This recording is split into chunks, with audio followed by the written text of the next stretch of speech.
Welcome back to our YouTube channel.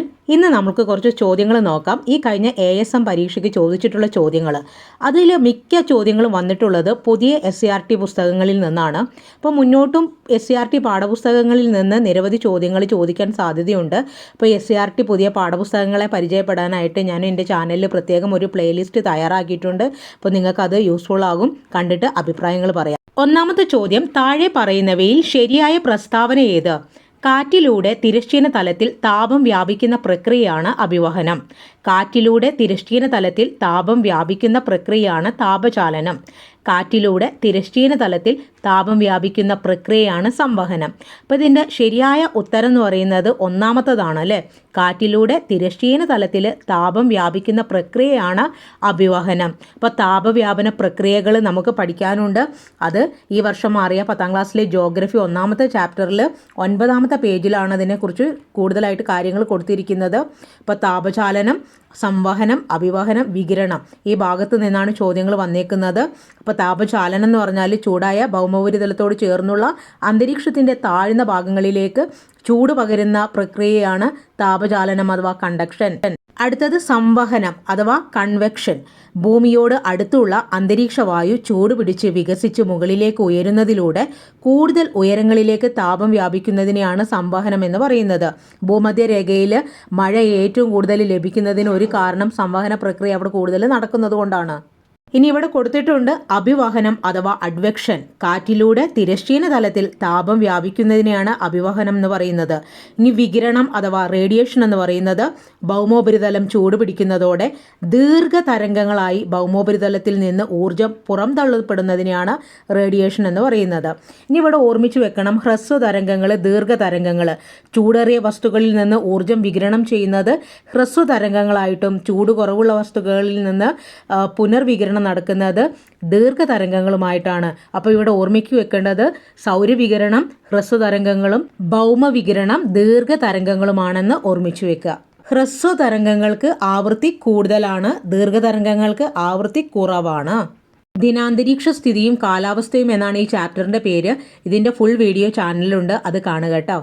ഈ ചോദ്യങ്ങളെല്ലാം വന്നിട്ടുള്ള chapter ഈ വർഷം മാറിയ 10ാം ക്ലാസ്സിലെ ജോഗ്രഫി, ദിനാന്തരീക്ഷ സ്ഥിതിയും കാലാവസ്ഥയും. ഈ ചാപ്റ്ററിൻ്റെ ഫുൾ വീഡിയോ ചാനലിലുണ്ട്. അപ്പോൾ 10ാം ക്ലാസ്സിൻ്റെ പ്ലേലിസ്റ്റ് എടുത്ത് നോക്കി അതിനകത്തുണ്ട്. അപ്പോൾ കാണാൻ മറക്കരുത്. രണ്ടാമത്തെ ചോദ്യം, ഇന്ത്യൻ ഉപഭൂഖണ്ഡത്തിൽ ഉൾപ്പെടാത്ത രാജ്യമേത്?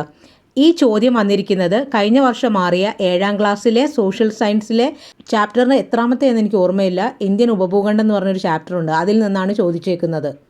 ഈ ചോദ്യത്തിൻ്റെ ആൻസർ വന്നിട്ട് അഫ്ഗാനിസ്ഥാനാണ്. ഇന്ത്യൻ ഉപഭൂഖണ്ഡത്തിൽ ഉൾപ്പെടാത്ത രാജ്യം ഏതാണ്? അഫ്ഗാനിസ്ഥാൻ. ഇന്ത്യ, പാകിസ്ഥാൻ, ബംഗ്ലാദേശ്, നേപ്പാൾ, ഭൂട്ടാൻ, ശ്രീലങ്ക ആൻഡ് മാൽദീവ്സ്, ഇതൊക്കെയാണ് ഇന്ത്യൻ ഉപഭൂഖണ്ഡത്തിൽ ഉൾപ്പെടുന്ന രാജ്യങ്ങൾ. വ്യക്തമായ കര അതിർത്തിയോടുകൂടി വലിയ വൻകരയിൽ നിന്ന് വേറിട്ട് നിൽക്കുന്ന പ്രത്യേകം കാലാവസ്ഥ അനുഭവപ്പെടുന്ന ഭൂപ്രകൃതിയുള്ള ഒരു വലിയ പ്രദേശമാണ് ഉപഭൂഖണ്ഡം എന്ന് പറയുന്നത്. ഏഷ്യയിൽ നിന്ന് ഇന്ത്യ ഉപഭൂഖണ്ഡത്തെ വേർതിരിക്കുന്നത് പാമീർ പർവ്വതനിരയാണ്. പാമീർ പർവ്വതനിര ലോകത്തിൻ്റെ മേൽക്കുര എന്നാണ് അറിയപ്പെടുന്നത്. അപ്പോൾ ഇതിൻ്റെ ആൻസർ ഏതാണ്? 3 മാത്രമാണ് ശരിയായിട്ടുള്ളത്. അടുത്ത ചോദ്യം, ഇന്ത്യയുടെ കിഴക്കേ അറ്റത്തുള്ള രേഖാംശം. അപ്പോൾ ഇവിടെ നമുക്ക് ഉത്തരം പെട്ടെന്ന് കണ്ടെത്താനായിട്ട് സാധിക്കും. അതായത് ഇവിടെ തന്നിരിക്കുന്ന ഓപ്ഷൻസ് നോക്കിയേ. 82 ഡിഗ്രി 32 മിനിറ്റ് കിഴക്ക്, അത് നമ്മുടെ മാനക രേഖാംശമാണ്. അപ്പോൾ ഇന്ത്യയുടെ കിഴക്കെന്ന് പറയുമ്പോൾ അതിന് കുറഞ്ഞത് എന്തായാലും വരുമല്ലോ, അപ്പോൾ കൂടിയതല്ലേ വരുള്ളൂ. അപ്പോൾ ഇതിൻ്റെ ഓപ്ഷൻ എത്രയാണ്? ആൻസർ വരുന്നത് 97 ഡിഗ്രി 25 മിനിറ്റ് കിഴക്ക്. ഇനി ഇവിടെ ഓർമ്മിച്ചു വെക്കേണ്ട ഒരു കാര്യം, ഇന്ത്യയുടെ രേഖാംശീയ വ്യാപ്തി പൂർവ്വരേഖാംശം, പൂർവ്വം എന്ന് പറഞ്ഞാൽ കിഴക്ക്, 68 ഡിഗ്രി മുതൽ 97 ഡിഗ്രി വരെയാണ്. അപ്പോൾ നമുക്കിവിടെ കൊടുത്തിട്ടുണ്ട് 68 ഡിഗ്രി 7 മിനിറ്റ് കിഴക്ക് മുതൽ 97 ഡിഗ്രി 25 മിനിറ്റ് കിഴക്ക് വരെയാണ് ഇന്ത്യയുടെ രേഖാംശ വ്യാപ്തി എന്ന് പറയുന്നത്. ജനസംഖ്യയിൽ ഏറ്റവും മുന്നിൽ നിൽക്കുന്ന രാജ്യമാണ് ഇന്ത്യ. വലിപ്പത്തിൽ ഇന്ത്യ 7ാം സ്ഥാനത്താണ്. മാനവ വികസന സൂചിക അഥവാ ഹ്യൂമൻ ഡെവലപ്മെൻറ്റ് ഇൻഡെക്സിൽ ഇന്ത്യയുടെ സ്ഥാനം 130 HDI വാല്യൂ ചോദിക്കാം, 0.685 ആണ് കേട്ടോ. ഇന്ത്യ ഉൾപ്പെടുന്നത് മീഡിയം HDI കാറ്റഗറിയിലാണ്. ഇനി അടുത്തത് ഇവിടെ ചോദിച്ചിട്ടുള്ളൊരു ചോദ്യം, പഞ്ചാബ് ഹരിയാന സമതലത്തിൻ്റെ രൂപീകരണത്തിന് കാരണമാകുന്ന നദി. സിന്ധു നദിയാണ് പഞ്ചാബ് ഹരിയാന സമതലത്തിൻ്റെ രൂപീകരണത്തിന് കാരണമാകുന്ന നദി. സിന്ധു, ഗംഗ, ബ്രഹ്മപുത്ര തുടങ്ങിയ നദികൾ കാരണമാണ് ഗംഗാ സമതലം രൂപപ്പെട്ടിട്ടുള്ളത്. നമ്മുടെ ഇന്ത്യയുടെ കാർഷിക മേഖലയുടെ നട്ടെല്ലെന്നറിയപ്പെടുന്നത് അല്ലെങ്കിൽ ധാന്യ കലവറ എന്നറിയപ്പെടുന്നത് ഉത്തര മഹാസമതലമാണ്. ഇവിടെ ഓർമ്മിച്ചു വെക്കേണ്ട മറ്റൊരു പ്രധാനപ്പെട്ട പോയിന്റ്, രാജസ്ഥാനിലെ മരുസ്ഥലി ബാഗർ സമതലങ്ങൾ രൂപപ്പെടാൻ കാരണം ലൂണി, സരസ്വതി നദികളാണ്. സരസ്വതി നദിയുടെ അവശിഷ്ടങ്ങളാണ് ഈ അടുത്ത് രാജസ്ഥാനിൽ നിന്ന് കണ്ടെടുത്തിട്ടുള്ളത്. ഗംഗാ സമതലത്തിന്റെ രൂപീകരണത്തിന് കാരണമായിട്ടുള്ള നദി ഗംഗാ നദിയാണ്. ആസാമിലെ ബ്രഹ്മപുത്ര സമതലത്തിന് രൂപം കൊടുത്തിട്ടുള്ളത് ബ്രഹ്മപുത്രയും അതിൻ്റെ പോഷക നദികളുമാണ്. ബ്രഹ്മപുത്ര നദിയിലാണ് പുതിയതായിട്ട് ചൈന ലോകത്തിലെ ഏറ്റവും വലിയ അണക്കെട്ട് പണിയാൻ പോകുന്നത് കേട്ടോ. ഭാരതീയ സംസ്കാരങ്ങളുടെ ഈറ്റില്ലം എന്നറിയപ്പെടുന്നത് ഉത്തരമഹാസമതലമാണ്. ഇന്ത്യൻ കാർഷിക മേഖലയുടെ നട്ടെല്ല്. ലോകത്തിലെ ജനസാന്ദ്രതയേറിയ മേഖലകളിൽ ഒന്നാണ് ഉത്തരമഹാസമതലം. അനേകം വൻ നഗരങ്ങളും വ്യവസായ കേന്ദ്രങ്ങളും ഈ മേഖലയിൽ സ്ഥിതി ചെയ്യുന്നുണ്ട്. റെയിൽ, റോഡ് ഗതാഗത മാർഗങ്ങളുടെ വ്യാപകമായിട്ടുള്ള ശൃംഖല കാണപ്പെടുന്നതും ഉത്തരമഹാസമതലത്തിലാണ്.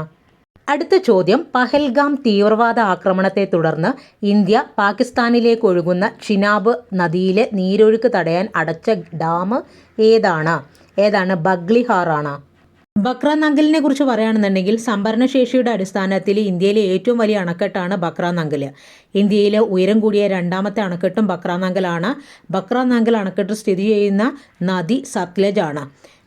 ഹിമാചൽ പ്രദേശ്, പഞ്ചാബ്, ഹരിയാന, രാജസ്ഥാൻ, ഡൽഹി തുടങ്ങിയ പ്രദേശങ്ങൾക്കാണ് ബക്രാനങ്കൽ അണക്കെട്ടിൻ്റെ പ്രയോജനം ലഭിക്കുന്നത്. ബക്രാനങ്കൽ അണക്കെട്ടിൻ്റെ നിർമ്മാണത്തിൽ പങ്കെടുത്ത ഏക വിദേശി ഹാർവി സ്ലോഗമാണ്.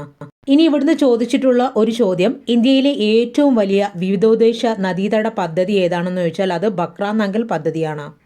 അടുത്തത് സർദാർ സരോവർ. ഇന്ത്യയിലെ ഏറ്റവും വലിയ കോൺക്രീറ്റ് ഗ്രാവിറ്റി ഡാമാണ് സർദാർ സരോവർ. സർദാർ സരോവർ അണക്കെട്ടിന് തറക്കല്ലിട്ടത് 1961 ജവഹർലാൽ നെഹ്റു ആണ് കേട്ടോ. ലോകത്തിലെ ഏറ്റവും വലിയ രണ്ടാമത്തെ കോൺക്രീറ്റ് ഗ്രാവിറ്റി ഡാം സർദാർ സരോവറാണ്. ആദ്യത്തേത് ഗ്രാൻഡ് കൗൾ ഡാം USA. അടുത്തത് ദാമോദർ നദീതട പദ്ധതി നിലവിൽ വന്നത് 1948 ജൂലൈ 7 ദാമോദർ നദീതട പദ്ധതിയുടെ ഗുണഭോക്താക്കൾ ജാർഖണ്ഡ്, പശ്ചിമ ബംഗാളാണ്. ദാമോദർ വാലിയുടെ ഭാഗമായ ആദ്യത്തെ അണക്കെട്ടാണ് തിലയ്യ അണക്കെട്ട്. സ്വതന്ത്ര ഇന്ത്യയിലെ ആദ്യത്തെ വിവിധോദ്ദേശ പദ്ധതിയായിരുന്നു ദാമോദർ വാലി. അപ്പോൾ ഈ വീഡിയോ ഉപകാരപ്പെട്ടെങ്കിൽ തീർച്ചയായിട്ടും ലൈക്ക് ചെയ്യുക, ഷെയർ ചെയ്യുക, കമൻറ്റ് ചെയ്യുക. അപ്പോൾ SARTൻ്റെ പ്ലേലിസ്റ്റ് കൂടെ ഒന്ന് നോക്കുക.